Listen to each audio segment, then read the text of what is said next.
Hey, how's it going? Welcome back to another episode of the podcast Master Random. I am your host, Boo Atta, and I got a pretty solid episode for you guys. He is possibly the youngest person that's been on my podcast thus far. That hasn't lied about it, and he's pretty bright.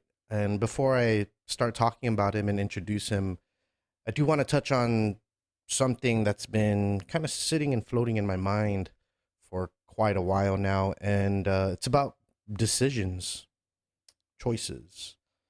When we think about decisions, or not even just decisions, when we think about, I should start here, when we think about a situation we're in, or a position we're in, or how much money we have or don't have, or what we do have and don't have, and how far we are compared to where we thought we would be, right? When you boil each and every one of those things down, it all boils down to the decisions that we make and have to continue to make. You don't just make decisions in the beginning. You got to make decisions as you go along that journey. And that's sometimes where we find ourselves making good decisions and then slowly being influenced by the situation, the narrative, the people around us can influence and shift certain decisions that were sending you in a particular direction. Right? I don't want to be like put this into anything in particular, but if you find yourself in a rut, kind of backtrack all the decisions that you made to get yourself into that rut. And don't dwell on what you could have done differently, but now place a focus on what you can do now, the decisions that you can now make to get yourself out of the rut that you're in. And I just want to share that. All right. I feel like we lose track very easily, that making decisions is an important piece to going through this life and finding success, feeling achievement, feeling triumph, and overall just not being sad, right? But we have to go through the sadness to understand that we are sad, right? And that we can be happy. We just have to change the decisions and the choices that we're making. And I digress. I hope you enjoyed that. I want to introduce my next guest. His name is Keisi Clark. He is a young cat from Harvest Christian Academy. He's possibly the first high schooler I've ever had on the podcast. He graduates this year, 18 years old. He represents an organization called Turning Point USA. He opened up the first chapter for Turning Point USA here on Guam, and he's stepping into a realm and being outspoken about things that aren't popular today. Being that's not woke, so to speak, or what all the kids are liking, right? There's things tagged on to being conservative that, that kind of puts people in a tough position to be outspoken about their beliefs and their values and their morals and what they think is right. Right? Because right now the world is in a funny place. We're so influenced by everything around us that it's it becomes a real big echo chamber and hard to actually express yourself the way that you want to. And for this kid to start this organization within his school and bring a group together and then come on my podcast to talk about it, and talk about what he thinks and how his mind sort of goes, rolls.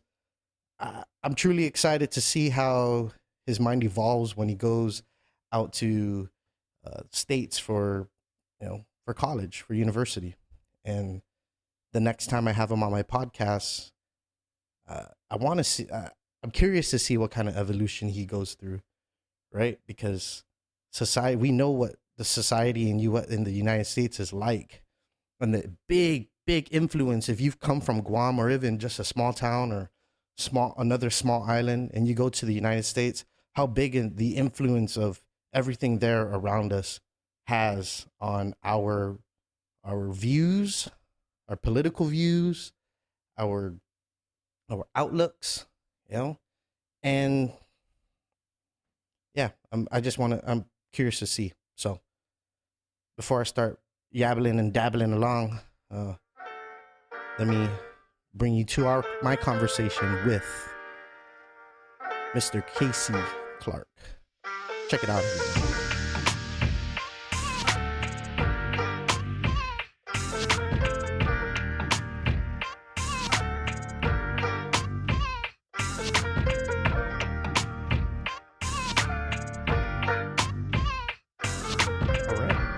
Welcome to my garage. Keisi, right?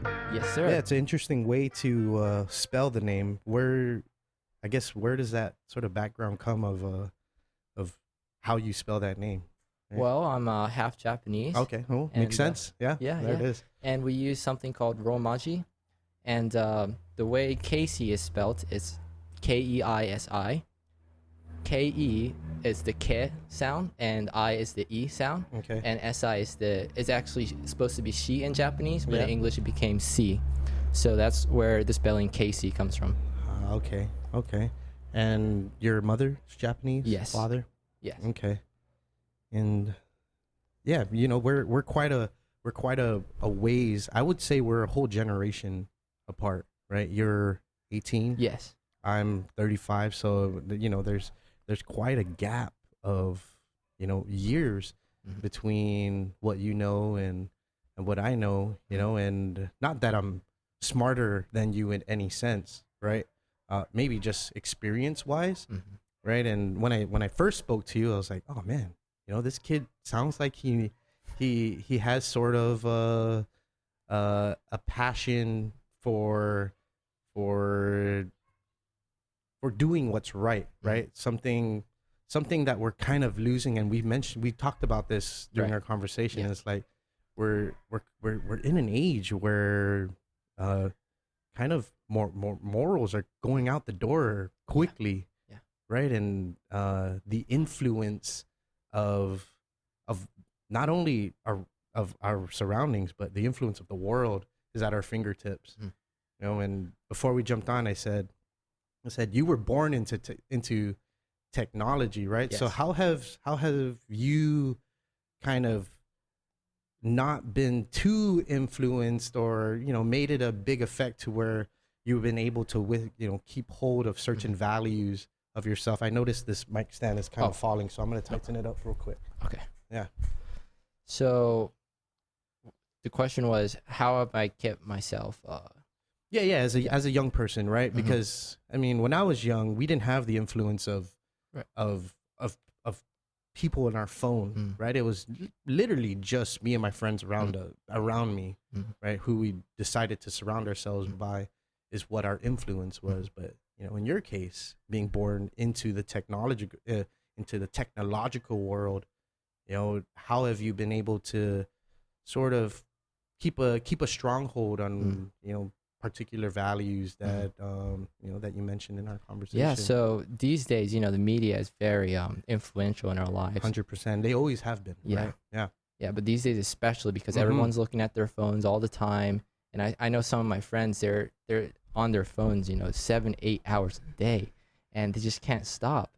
And to me particularly, I just kind of discipline myself to always still enjoy the outdoors and exercise and not always be addicted to my phone. Although I do happen to find myself in those situations sometimes, unfortunately.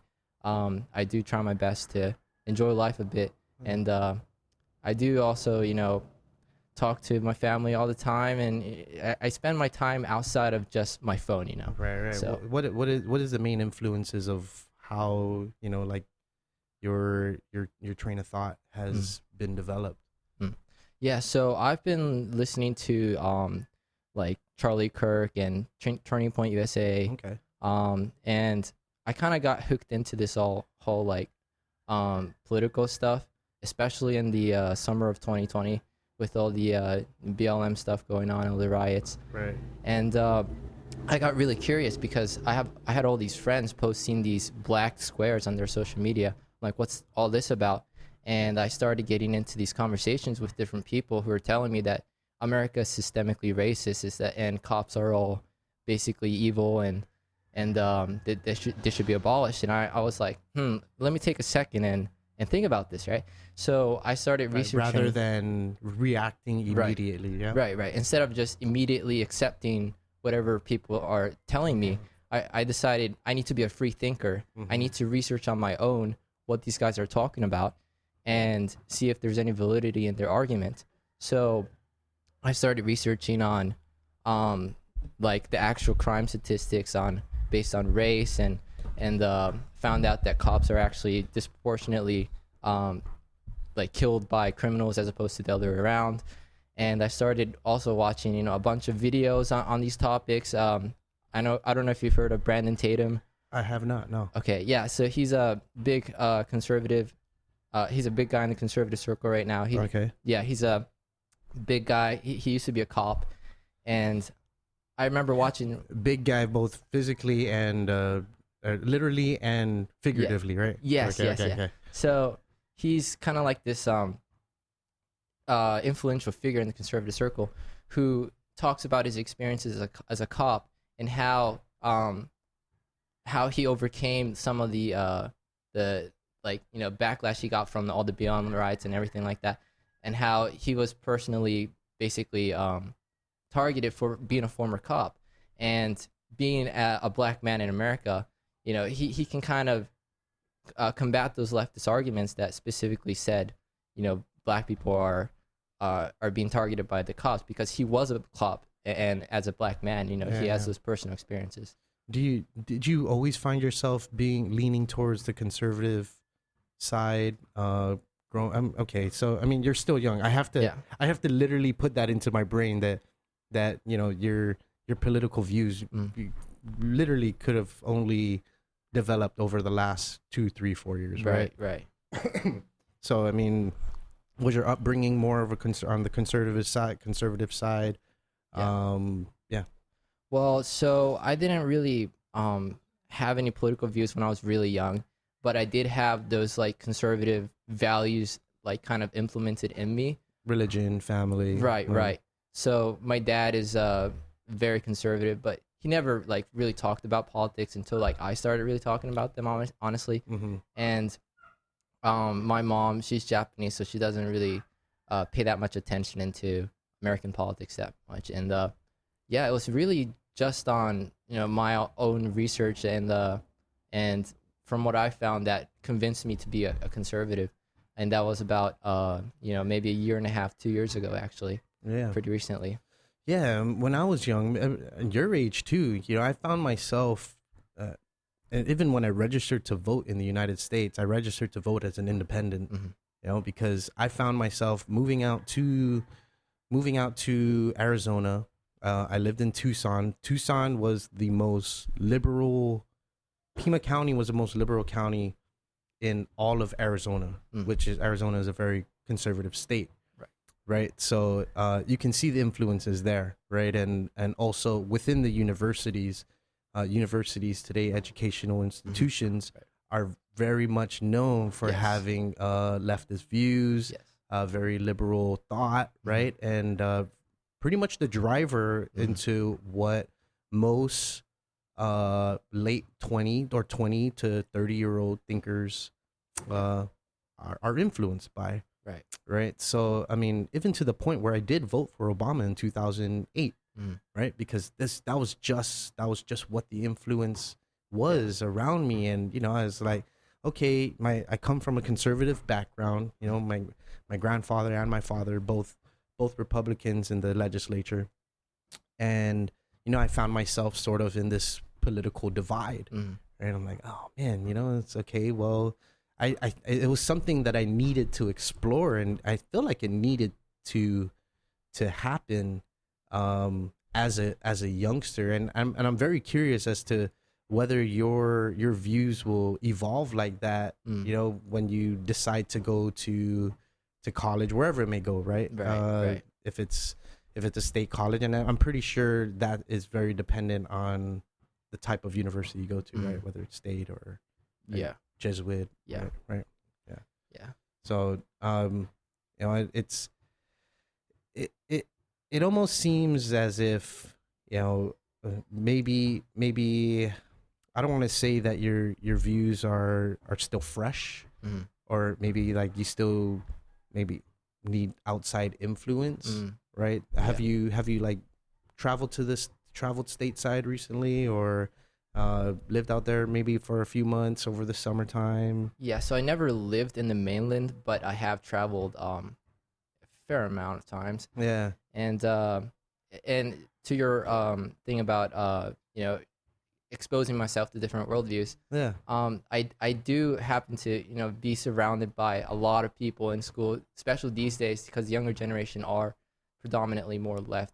So when talking to my friends and my peers, they are influenced. Like I do expose myself into different train of thoughts. Okay. So I don't know if I would like necessarily change how I think because I'm going to be more exposed to those thoughts because I've already had those experiences of being surrounded by those thoughts. Right. And right now I go to Harvest. Okay. Yeah. Okay. So I mean, and I'm trying to get a sense of, because even when I was in high school, we weren't thinking of stuff like this. Yeah. Right. So as soon as I talked to you, I was like, holy shit. Well, you know, it's like, as young as you are, I never even see myself speaking in this, you know, in this manner politically, right? But also I have to remember that this is 2022 now. It's a bit different now with social media, you know, everyone on their phones. So, yeah. So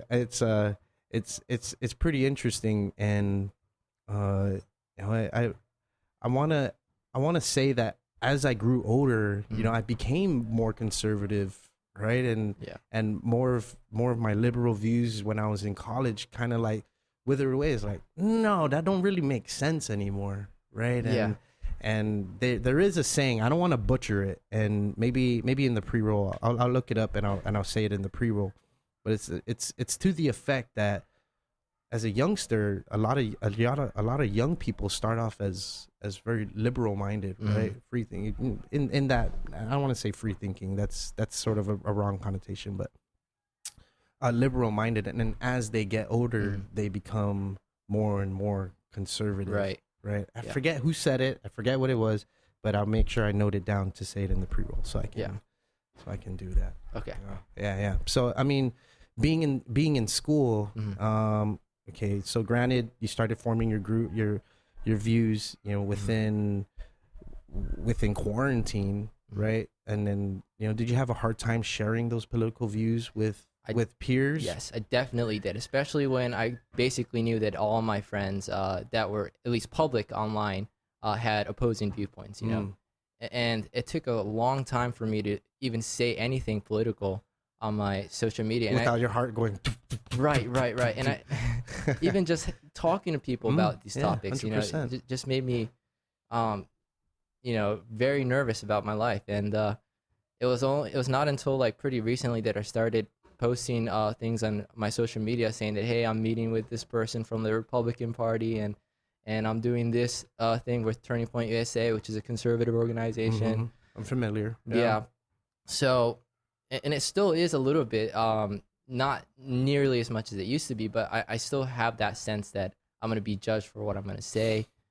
Yeah, I mean, you know, even just to say that you have a conservative viewpoint, already people are trying to bash on you, right? Oh, Trump lover, right? Racist, right? Yes. It's like, whoa, where did all that come from, right? It's like, it almost seems like it was it.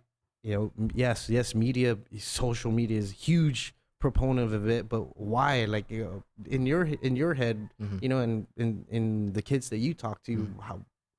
why do you think that's developed that way? That with social your media, peers, yeah. the, In that people will put down as soon as you start to, mm, say you have a conservative view or mm, on something that would make you afraid to even come out as such mm. for in the first place. Yeah, so I think that a lot of people are trying to sort of find meaning in life. And when you say that, you're fighting for global warming and you're fighting for, you know, the working class and you're fighting for all these things, then it kind of gives you a sense of moral superiority in a sense, right? Because like you're saying that you're basically fighting to save the world, and when there are people saying that, hey, maybe you should rethink this you know, idea a bit, they might be like, their whole point for standing up on their ideas might fall apart, and they don't want that for themselves. So I think that they're trying to do everything they can to make themselves believe that it's not true, that some arguments against what they believe is right.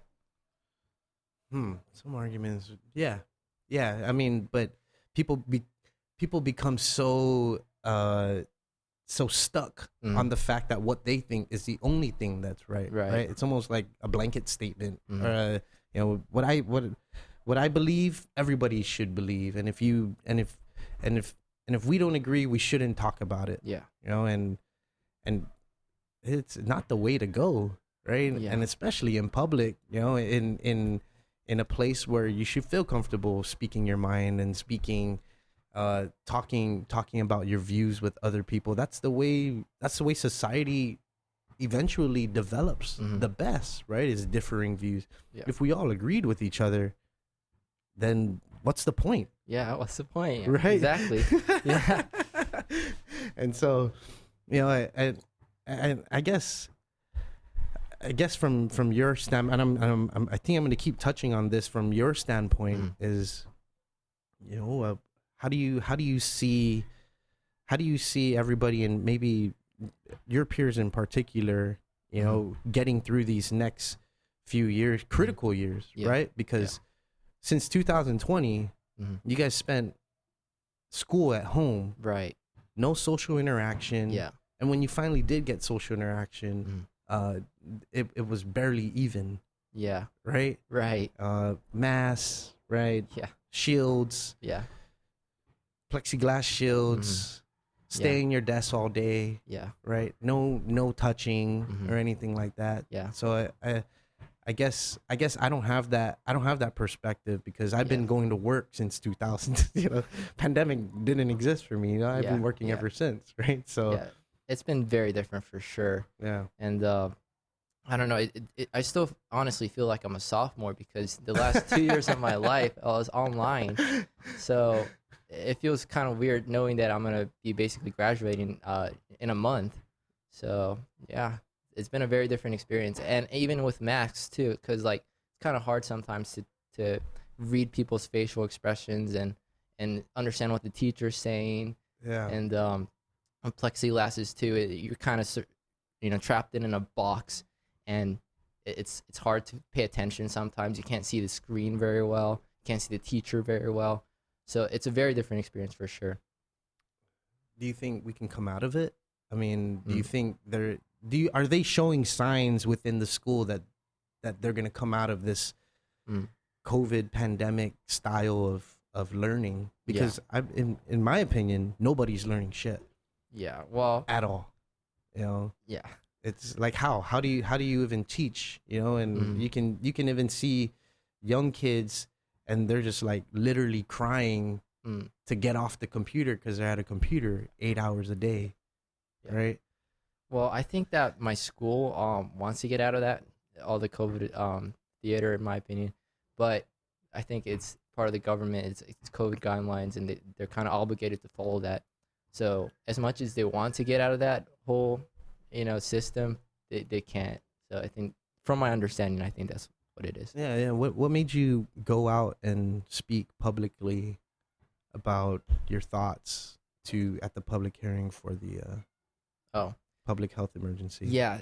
Well, Very commendable of you, though. oh, thank you so much. Yeah. Yeah, well, I'm just sick of it. You know, I've been sick of it for a long time with all the masks and plexiglasses, and it's very hard to learn sometimes, especially when we're online, all the lockdowns. And from the start, I understood, from the very start, like maybe the first 6 months or so, I knew that, like, yes, this is understandable. The lockdown, like, to an extent, it's understandable, but Right. because we didn't know what we were dealing with. But now, 2 years in, I think it's indefensible that we're still, you know, not in a state of normalcy, especially with what we know about how the virus operates and everything like that. Yeah. So, yeah. Yeah, man. You know, even at work too, right? Or even just interactions. As soon as I come out of the building, I'm just like, oh, take off the mask. Yeah. Right. It's like, and it makes no sense because you go stateside. Yes. And they're living life normally. Right. You know, especially in states, red states, of course. Yeah. Right. New Hampshire. I've been to New Hampshire. You know, there's the live free or die state, and it was as we walked into a diner, and it was as if COVID wasn't even existing. Yeah, know? Exactly. It's like everything's back to normal. Yeah. The waitress like, hey, honey, what can I get you? I'm like, I'm not used to this. Yeah. Right. And even I was just in California about 4 months ago, and they did actually have a statewide mask mandate at the time indoors. But even then, people were just stopped complying. And I go to a store and I see more than half the people not wearing a mask anymore. So I think in America, it's kind of different from here because people are more tolerant of accepting authority. And I think it's a bit different. People here are more tolerant. Or, they're more like, they accept that there's authority. I get what you're saying. Yeah, go ahead. But in the States, I think it's a bit different because it's kind of a different cultural thing, I think. But that's my view on it. Yeah.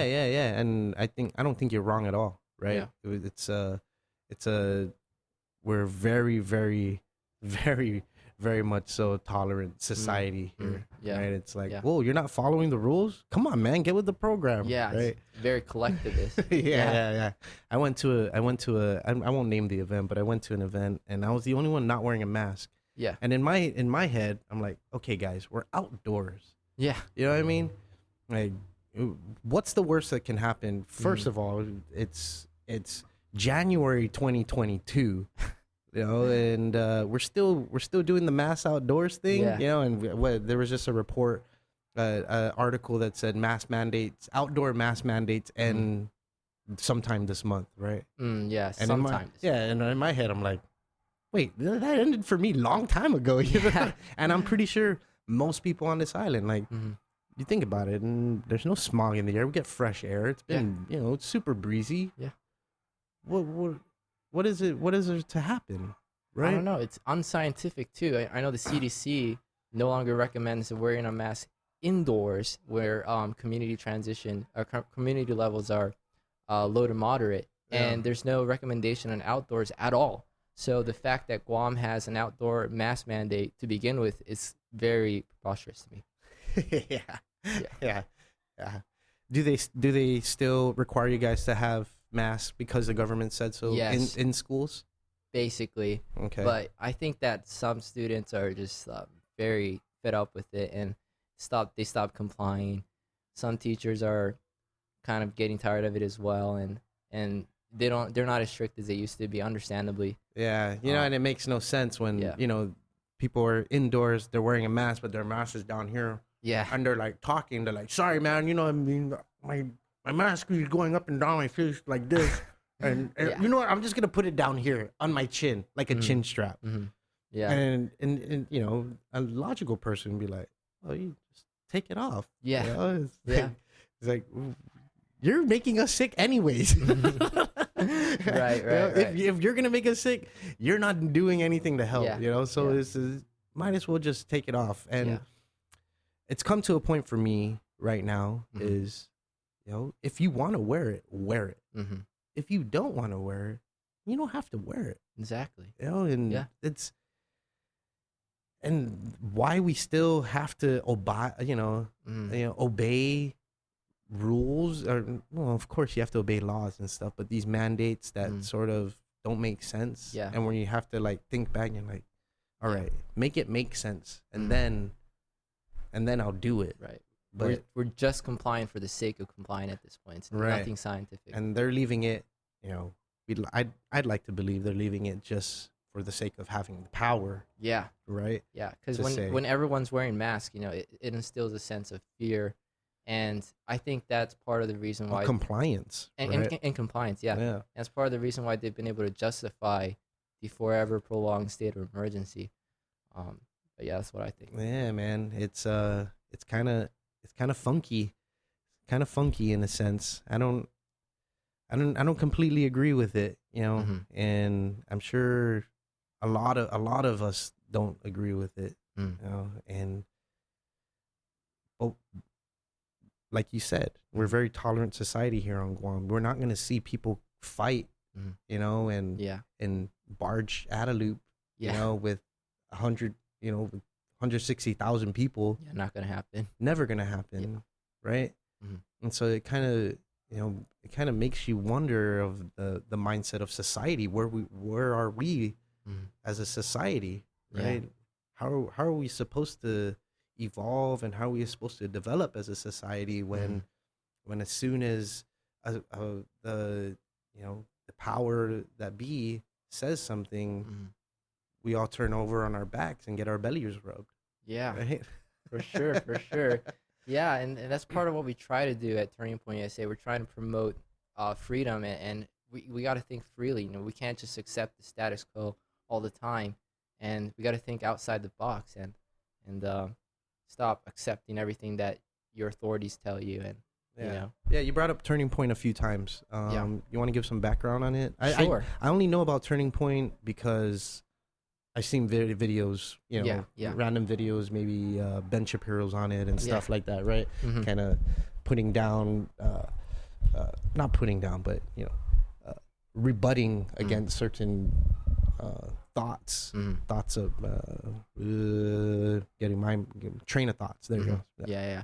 So Turning Point USA, we're a 501c3 organization, nonprofit, officially nonpartisan, but we're very conservative.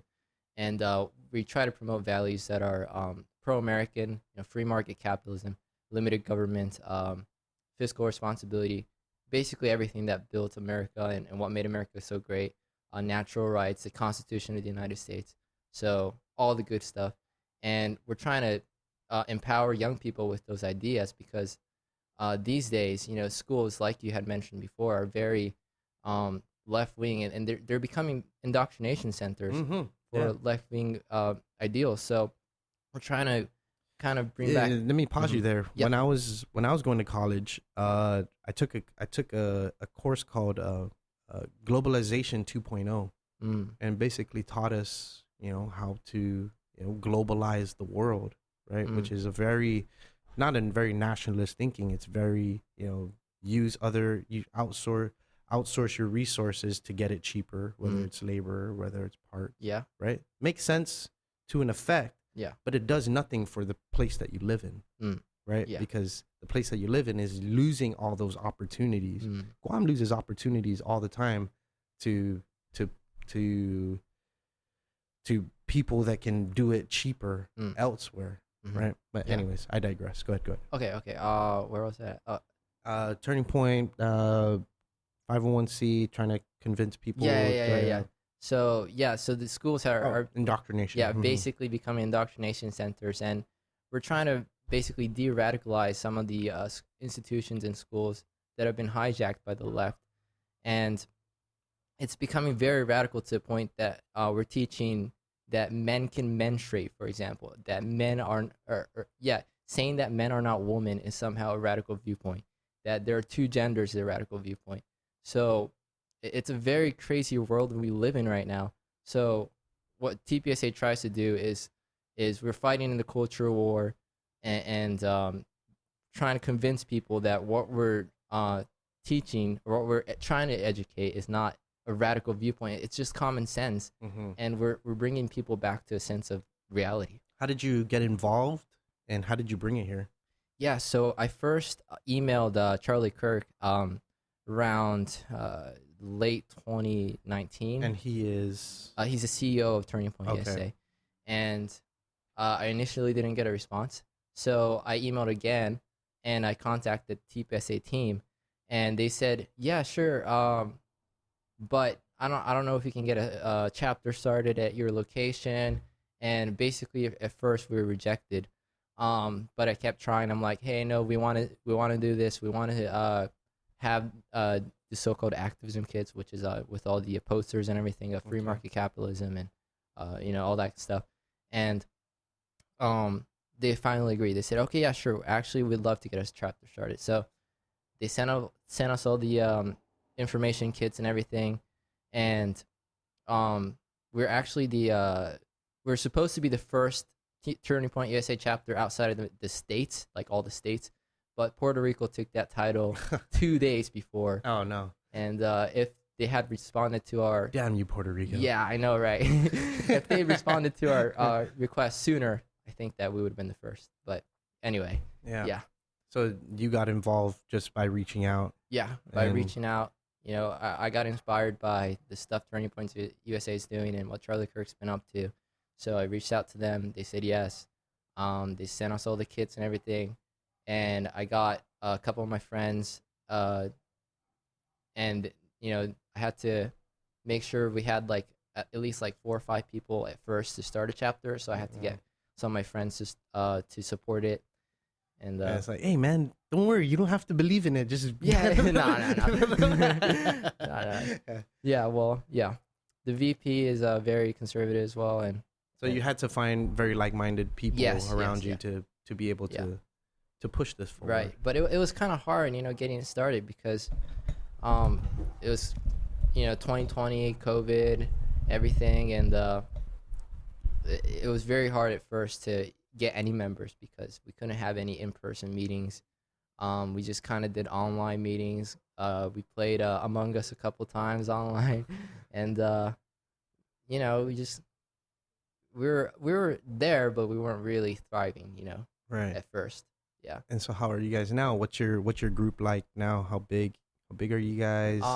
So right now I think we're about 20 some people in the school that come to our meetings. So we have weekly meetings, and we kind of do debates and we talk about these controversial topics and emphasize on the importance of these values that I mentioned before. Do you invite other people who may have differing views than you to be able to encourage debate? Because debate only happens when there's differing views, right? Right. So we do try, but a lot of the times they're like, oh, I don't know about this. You guys are going to gang up on me. Yeah, we're going to gang up. Yeah. So a lot of times we do also do doubles advocate where one of us tries to be the opposing view because, that's the best way to counter their arguments if you're knowledgeable of the opponent's arguments, Yeah. So, yeah. Is any plans for you guys to expand outside of your school? I mean, yes, we're trying, but it's very difficult because, especially with COVID and everything. Now that we're kind of past that, but it's very difficult to find other people who are motivated. They're all hiding. Yeah, most conservatives these days. They're all silent, man. They're all silent. They're all closet conservatives, and they don't like to speak up. They're afraid of being judged. Yeah. So and you're on Guam too. Guam isn't a very I feel, and I was thinking about this earlier. I feel like a very small percentage of Guam is actually outspoken political. I want to say less than 10% of Guam. Yeah. The rest of the 90% of Guam, they're either, I'll support it, or I'll support that person, or they only vote according to who their family's voting for. Right? Yeah.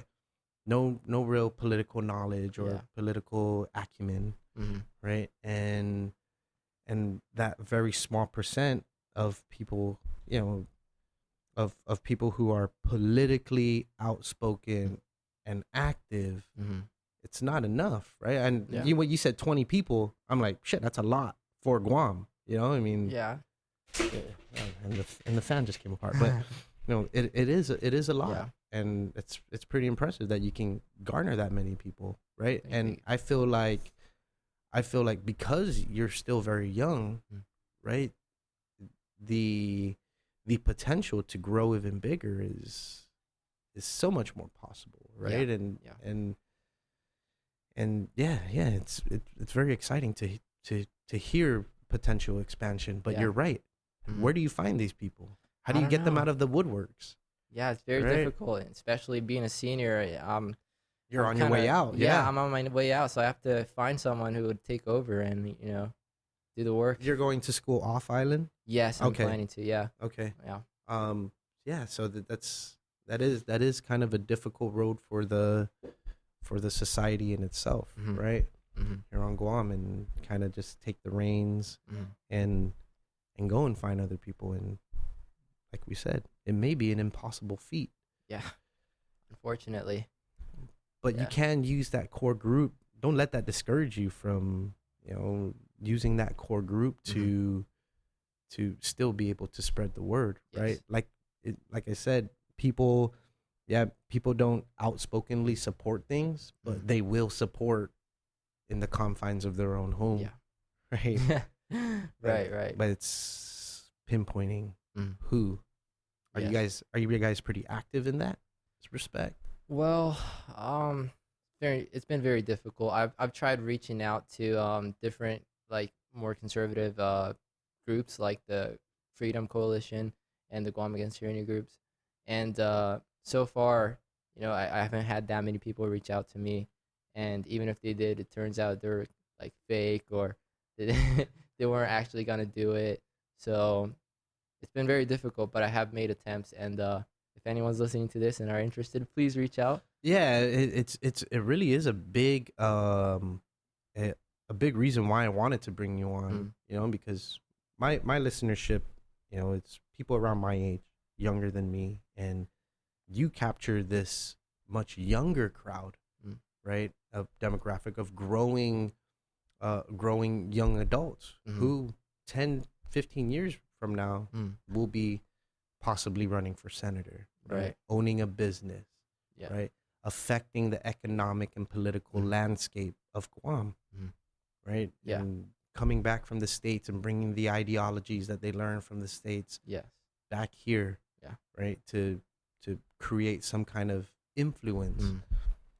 And I feel like my generation doesn't have enough of them. And they could be hiding. Yeah. They really could be, but a few of them came out, during the pandemic when they were just fed up, Yeah. and I was like, oh shit, okay, I had no idea. You're Pretty right. cool. Yeah. But same as yourself, the people who I surround myself with, we're all like-minded.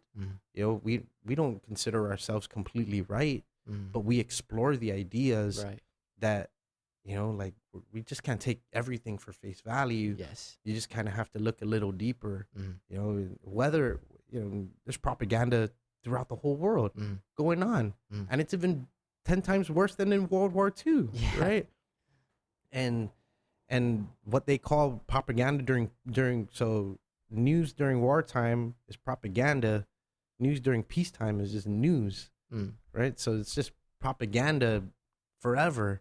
Basically, And you kind of have to sift through it, and we use each other to filter out the bullshit, basically, and kind of figure out, okay, well, I guess I was completely wrong on that, right? And and it doesn't get any easier for you, I mean, for the journey of your mind and how you want your mind to evolve, right? I mean, I feel like it's not going to get any easier just because. Yeah. I hear you, man. For sure. I feel like the social influence will get even more impact. Will have more of an influence, but even the propaganda will get worse. Yeah. To where we won't even be able to tell. Like, they have deep fakes. Yeah. We can be watching a video of someone who'd you mention? Christian Kirk Or Charlie Kirk. Charlie Kirk. Yeah. We can be watching a video of him, but it could just not even be him. Yeah. It could be a deep fake of him, Yeah, and we could live in that society one day. It's too much to bear. It's a heavy yoke to bear, right? Yeah. Yeah, especially now that I'm going into college, it's gonna be a lot. Where are you going to? Well, I'm probably gonna go to FSU, Florida State University. Okay. Yeah. So yeah, especially now that I'm gonna go into college soon, it's gonna be more difficult for me, especially because college is even more left wing. It's much bigger too, so the criticism and the hate I'm gonna get is gonna get a lot worse. But I gotta be ready for it. Kudos to you, my man. Yeah. When I went to college, I was like, you know what? Just leave me alone, guys. I'm just gonna go to school. Go to school, get the fuck out, and come home. Yeah. And this is exactly what I did. A few months after I graduated, I just came straight home. Yeah. And I feel like when I did come home, I'm able to make more of an impact being here than being out where 350 million people are, right? Yeah. And maybe you'll see that, or maybe you'll come up with a whole different, completely different mindset than what I saw, right? Yeah. How does Turning Point USA help you expand and transition from being a high schooler to now a young adult? Well, Do they provide sort of like a plan, or like a how do I say it? The word's escaping me. It's yeah,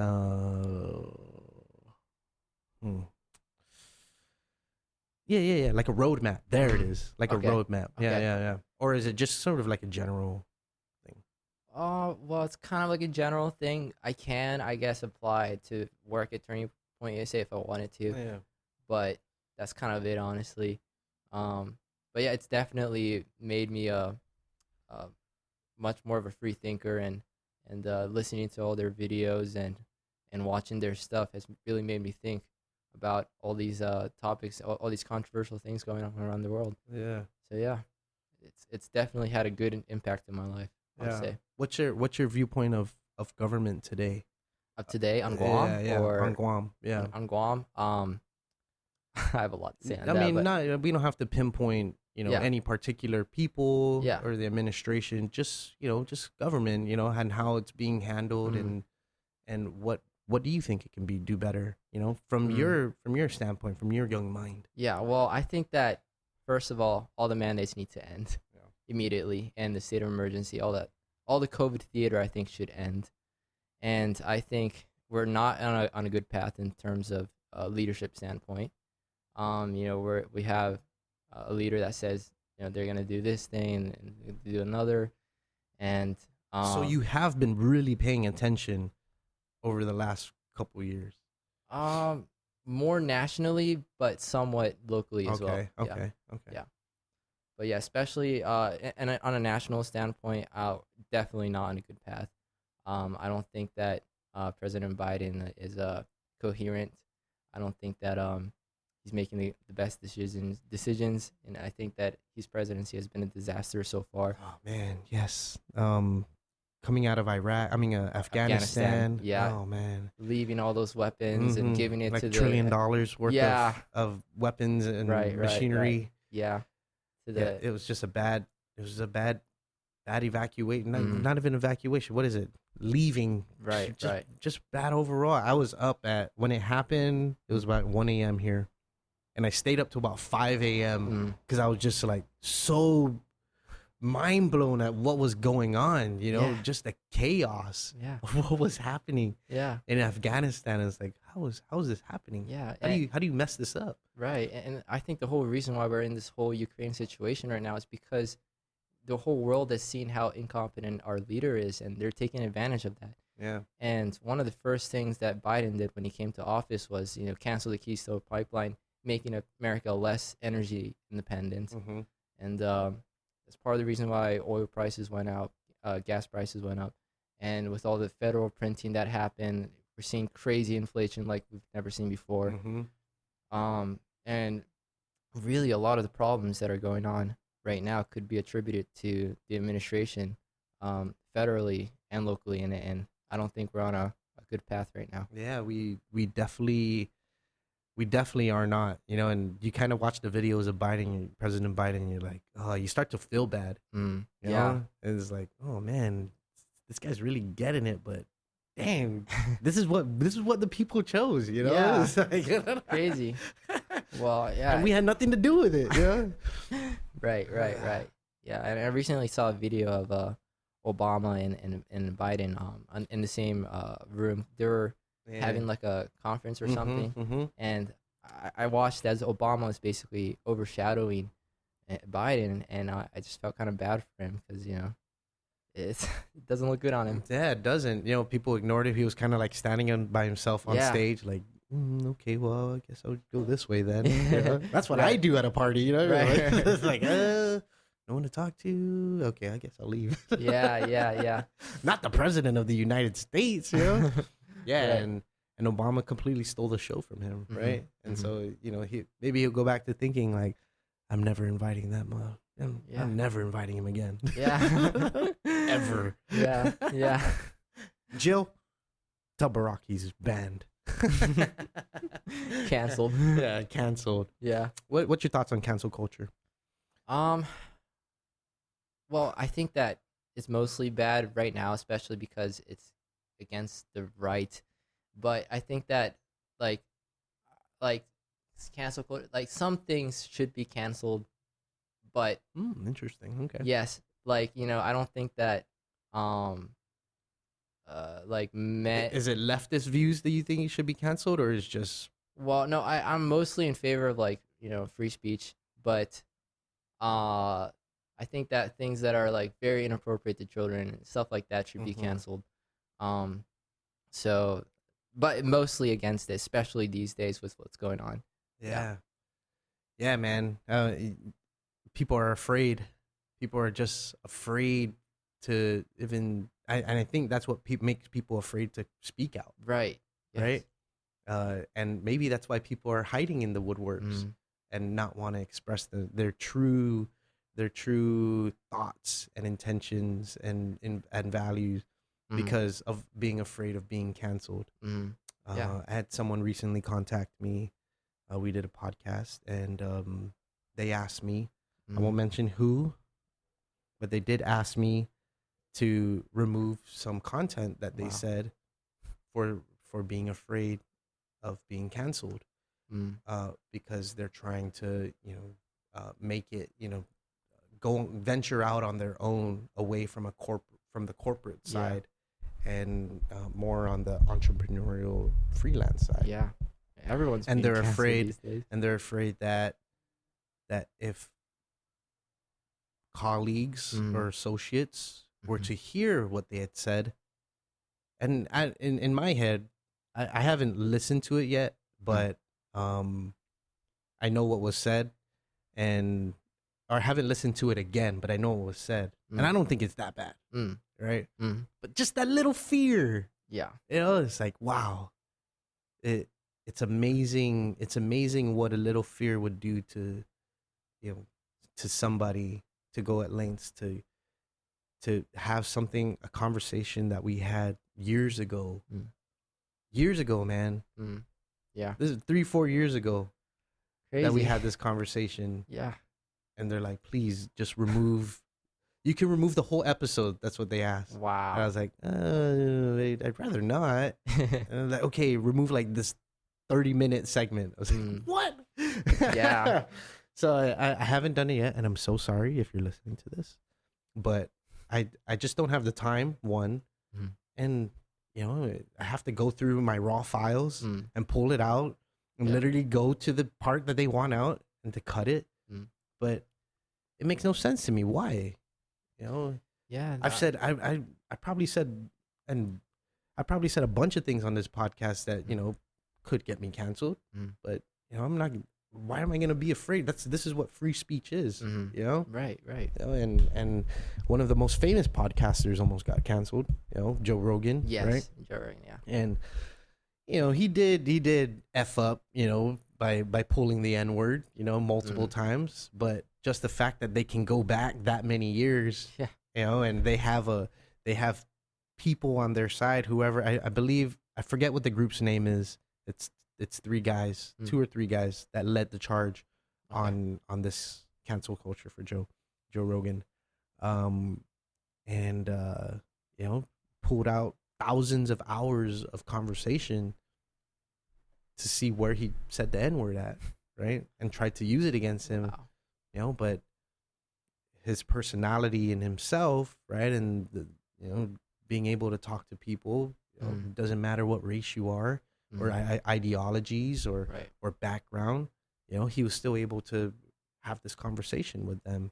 And it made them like him, and it made him a likable personality on his own show because it was the most real. You can watch CNN and Fox, and they're more biased to the people that they want to listen to, and right. But when you listen to him, it's like what you see is what you get. Yeah, straight up. yeah. And so I tried to actually. This show was very much molded around that long form conversational style, and me when I first started, I don't have $1 million. I'm not famous like him. I'm not a celebrity. So I still had those reservations as to becoming hyper aware to the things that I say, and say on the podcast. But yeah, of course, sometimes we go off the rails and say things maybe to play devil's advocate, but we forget that those little segments can be taken and misconstrued, so yeah, I digress on that, but I want to say to my friend, I'll take care of that for you. I think I'm prolonging it because I want to show you that it doesn't matter. Yeah. And I'm busy. Makes sense. Yeah. And it's tough. It's the whole cancel culture idea. I feel like that just happened recently, like within the last 5 to 7 years. Yeah. Didn't used to be like this. Didn't necessarily used to be like this. Yeah. Just making people afraid to be themselves or express their thoughts. But somehow, the true evil in the world is that the evils are prevailing, right? Yeah. And it always will. Airplane. Yeah. Yeah. I mean, these days, the ruling class definitely controls all the tech companies, and just even mentioning about the potential. Hold on, let's pause. Especially these days when the ruling class basically controls the political discussion that goes on these days. Like recently, the Babylon Bee got canceled. I don't know if you're familiar with them. I am very familiar. And Charlie Kirk got canceled. And sometimes they put like crazy stuff, right? Yeah. And I don't know if you're familiar with the Nelk Boys, but Nelk Boys. Yeah, these guys started as pranksters basically, but they started interviewing Donald Trump, and are they on the Send It podcast? Yes. Okay. And that one episode where they interviewed Donald Trump, they immediately, within the next 24 hours or something, they got canceled, and that whole video got taken down just because Donald Trump mentioned election fraud, just a couple times in the whole podcast. It was 2 hours long or something. Yeah. I saw something that Facebook was allowing people to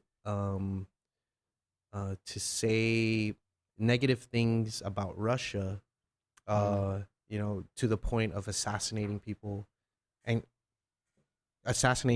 killing off people, and how is that allowable, compared to the minor stuff that other people are getting canceled for? It's like, you're really gonna allow that during this critical time, and who says you're God, to be able to determine this? Yeah, you own the company, but man, that's messed up, Definitely. To be able to pick and choose what's gonna be on your site, right?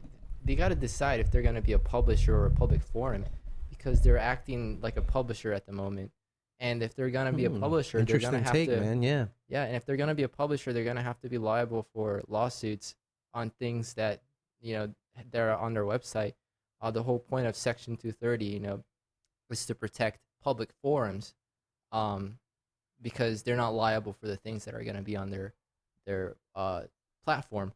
But if they're going to decide to be a publisher, which they're definitely doing by deciding what information gets put on there, they're going to have to be liable for the lawsuit. So you can't have it both ways, Yeah. Did you see that Elon Musk purchase majority 9.2% of the shares of majority Twitter? of the shares of Twitter. Yeah, that was awesome, Yeah, man. it should be interesting, I mean, Yeah. as far as free speech goes, right? And what's going to be allowable on it, and if his influence is going to actually make an impact, right?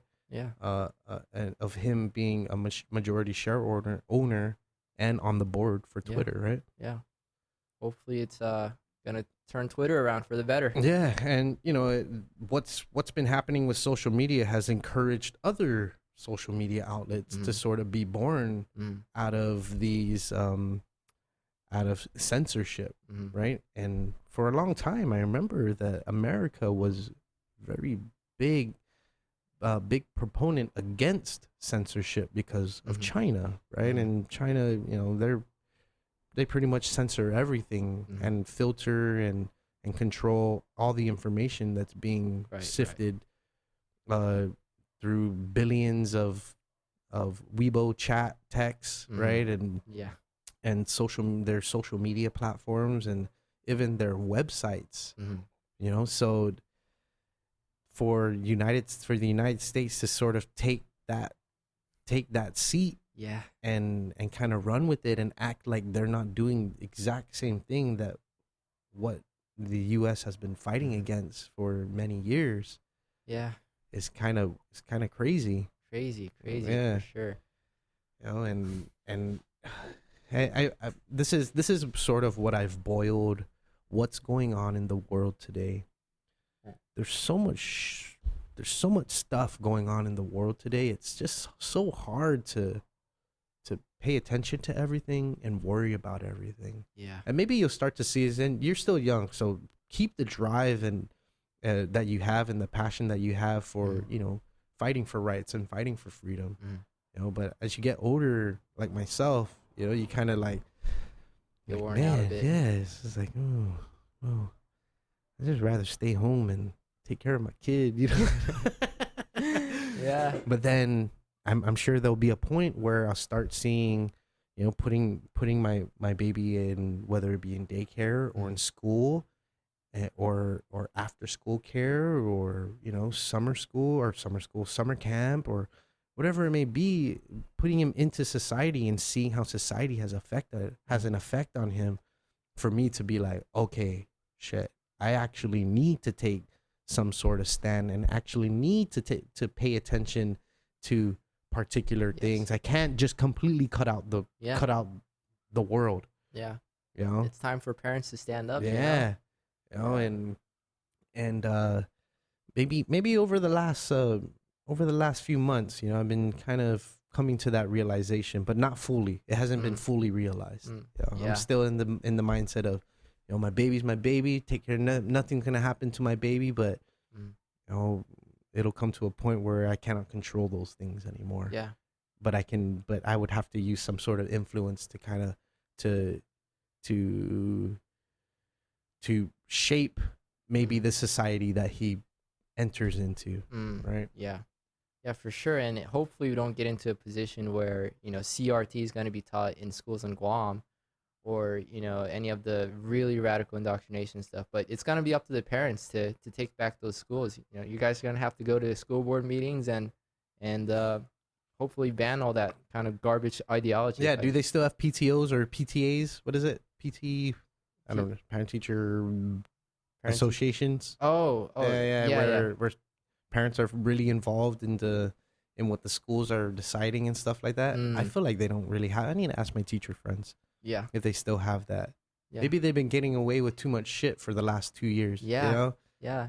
And online schooling kind of exposed some of the really radical teachings that are going on in some of these schools. Maybe not here particularly, but in the States, the parents got to see on their kids' computers, that there are infinite genders, for example, and parents gotta change it. They gotta go to the school board meetings and it's up to them to fight for their kids' intake of education. Right. Information. Yeah. I think even Joe Rogan came out recently that his daughter they were being taught to be anti-racist. Mm. It's like, well, if you're teaching someone to be anti-racist, then you got to teach them racism in the first place, Yeah. which doesn't make any sense. Mm-hmm. So why even expose them to that at such a young age? You know, Yeah. and it's like, yeah, that makes a ton of sense. Yeah. You know, and it's we're trying to remove the filters Mhm. of society and expose them to everything all at once, and a child's mind cannot fully comprehend what the fuck is happening, right? And it could have detrimental effects, Yes. not just on an individual, but Yes. on the masses, Mhm. right? Yeah. Oh. That's part of why we're here too with Turning Point SA. You know, like I said before, we're trying to fight to de-radicalize some of these schools and what they're teaching. But yeah, it's gonna have to be a collaboration of students taking back the schools and parents taking back Yeah. the schools. Do you see any radicalism within Turning Point USA that you have to sort of filter for yourself? Well, I don't think I don't think necessarily, but I've seen some things that could have been a little bit too far. For example, like taxation is theft. I think that it in its core, like, yes, but taxation is necessary, you know? Yeah. Like some level of taxation is necessary for the government to function. Right. So maybe that. Okay. Yeah. Okay. Yeah. Not to put you on the spot there, but it's, you know, Yeah. it's sort of like a devil's advocate sort of Yeah. sort of idea, right? It's to, you know, are you literally taking everything that they're saying and digesting it, or are you filtering it through yourself, right? Yeah.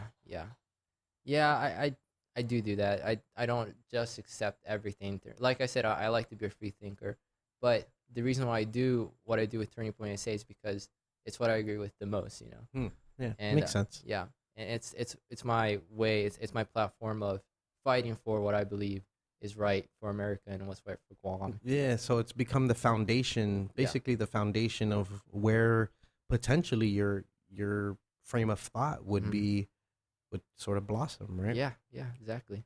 Mm. Yeah. Man, yeah, dude, this is very interesting. You know, I mean, because I don't find many cats like you know, willing to talk talk conservative viewpoints, right? Or even come out as conservative, right? You know, you start mentioning gas pipelines and energy independence, you know, and make America great again. They're like racist, you know, this freaking kid is a racist. Yeah, I know. It's crazy because, you know, have you experienced that firsthand? Yes, from peers. Yes, I had some people online call me or racist. Okay. In person as well. Okay. And it's been crazy because, you know, 12 years of my life almost, I actually lived in Japan, and I was, you know, basically the only guy in my entire school, which had, you were like, the minority. I was the minority, and we had like 1,000 students, and I was like, me and my sister were like the only ones part American or part Western, and, you know, I did get bullied a little bit. You know, got called, oh yeah, you're a white boy, whatever. Gaijin. Yeah, gaijin. Yeah. Get out of here. So don't know how I know that, but yeah, that's how especially like when we talked about World War II and stuff. It got crazy sometimes, but really, yeah. In what respect? You're like, oh, you're responsible for the bombing, and Oh man, that's yeah. So, and then when I moved here, all of a sudden, you know, not all of a sudden, but as soon as I came out as conservative, people are telling me that, oh, you're racist, and one time I got called anti-Asian. It's like, hold on a second, I'm literally half Japanese, and you're accusing me of being anti-Asian. So it's been very interesting. Yeah. Yeah, man. And it seems like you're gonna have to continue to fight the good fight, right? Yes. Well, from your standpoint. Yeah. For sure. Because it's never gonna end. You're moving. You're about to uproot yourself and put yourself in another ecosystem, right? Yeah. And trying to manage through that is even more crazier. I mean, yeah, you may attach yourself to like-minded people, but the exposure to not like-minded people is 100%, right? Yeah, I'm gonna have to be ready. It's gonna be crazy out there. Is this something that you're willing to fight for? I mean, I'm trying to phrase it correctly. Yeah. You know, I mean, you seem passionate about it. Yeah. You know, but it's. Do you see yourself becoming passionate enough to maybe become a political figure in that? Do you see that in your future? Well, yes and no. I yes, because I am passionate about it, and I do want to make changes, and I do hope to, make things right. But I don't want to become a career politician. I don't think that's gonna be like very healthy for my mental health, and physically too. So yeah, I'm planning to do like something business related, and then maybe later on enter into the political arena, like becoming a politician, possibly. Okay. But I am definitely gonna be fighting for conservative values and everything that everything that's right. Yeah, it seems like the war has only just begun, right? Yes. Yeah. Yeah. It's gonna be crazy. Yeah, man. Well, man, good luck. Good luck to you. Do you want to how can people reach out to you? Okay.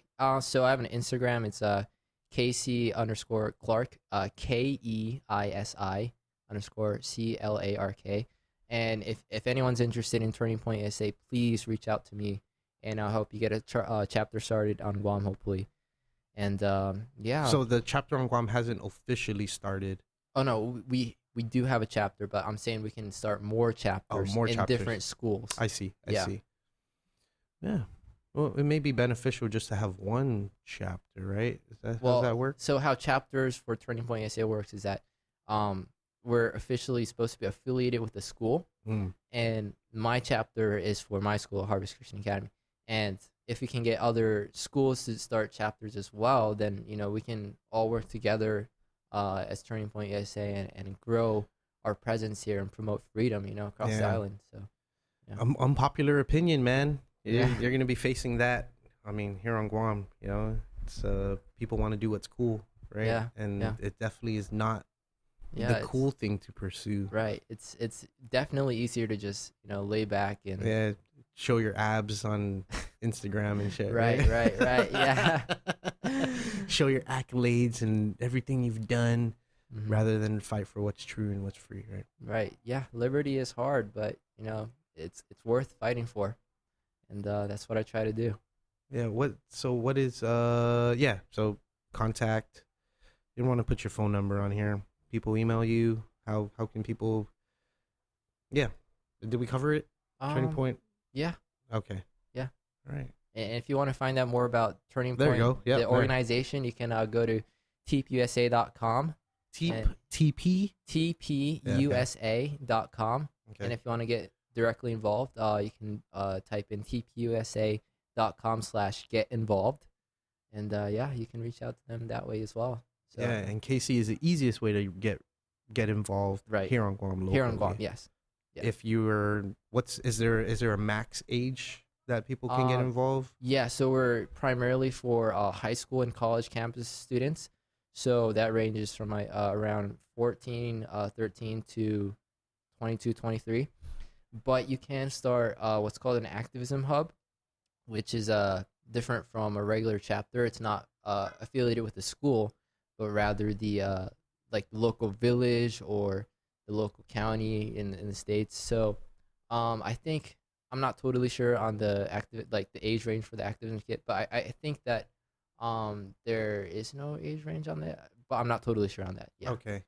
And you have something coming up this month. Well, we're trying. Okay. So okay. Soon. You have something coming up soon. Yes. You want to give like the bare details, and then when you do, when it does come up, I can help promote it on my stuff. Okay. And okay. Yeah. So we were trying to have a speakers event, and we were gonna have Stephen Davis Megahole come over, but unfortunately he couldn't make it because passport issues and all that. Wait, is he from the United States? Yes. Okay. But I think he has to renew his passport or something. Yeah. And passport issues. Yeah. So well, interesting fact. I believe only 34% or around 30% of Americans actually have passports. Right. Yeah. Yeah. I didn't know about that either. Like, It's a very low percentage. right. Yeah. You know, here on Guam, everybody basically has a passport because people travel all the time. Yeah. But in the States, when all you do is travel domestically, you You don't need really your need ID. yeah, exactly. So, yeah. And so the speakers event, it's probably, hopefully, gonna happen on the 22nd, but we're not sure if it's gonna work out because we're trying to work on getting a new speaker, and it's gonna be difficult trying to get all the funding as well. TPSA can only help us so much, right? And there's gonna be a lot of costs going into hotels, flights, venues, you know, car rentals, everything. So if you can get everything sorted out, then we will definitely be having it, and I'll be sending you all the information. Yeah, please do, man, and Yeah. I'll be sure to put it on my social media so that much. people can follow. I'll attach it to your to your photo and stuff like I that. appreciate it. Yeah. Dude, thanks. This was cool. And you know, when things evolve more, and maybe a few months down the line, maybe when you come back from college, your first semester of college, we'll sit down again. Okay. And I get to pick your brain again, and Awesome. you know, see how you have evolved as this excuse me. I think water went down the wrong pipe. No problem. Evolved as this young conservative, right? And see how the education institution has see if I can survive college. Yeah, how it's influenced you. Yeah. You know, so let's do it again for sure. Okay. Yeah, let me know when you're back on island after you're at the end of the year. Okay. And if you do come back, and if not, next year. Okay. But let's not wait too too long for that. Okay. Thank you so much. Yeah. And I'll was make very sure I nice promote talking your to you. stuff. Yeah, that was fun. Yeah. That's fun. Sorry, it's in my garage. Oh gosh, brings me back. It literally brings me back to the first days. My first episode that I ever recorded was in the garage at my friend's house. Wow. And I don't even know how we started the episode or how it even ended, but we sat there for 2 hours and we just talked about nothing. And it was the most fun that we ever had, and here we are again. Yeah. Episode 228, and back in my garage, back in a garage. Yeah. And hopefully by the time you come back, studio's done. Okay. We can do it officially. Yeah. Yeah. It's been great, man. Thank you so much. Thank you, Keisi Clark. Mr. Bob? Right? Yeah. Boo Atta. Okay. And you are listening to Master Random, and thank you so much for listening to this episode. Bright young kid, excited to see him grow and evolve, and you'll hear everything in the end roll. But thank you so much. Thank you so much for everything, and it's been a pleasure. Yeah. Until next time, peace. See ya. Bye. Thank you so much for listening to another episode of the podcast. Again, if you're a repeat listener, and if it's your first time, thanks for stumbling upon the podcast, and I hope you listen to more episodes. I've talked to a lot of great people, and I hope to continue to talk to a lot of great people. Like I said in previous episodes, I'm doing my best to push out more episodes and be more consistent, putting my studio together. Things take long when you try to do DIY stuff, so if you DIY stuff, you completely understand what I'm saying. But yeah, thank you so much, and I hope you listen, continue to listen, take care of yourselves, take care of those around you, and until next time, see ya.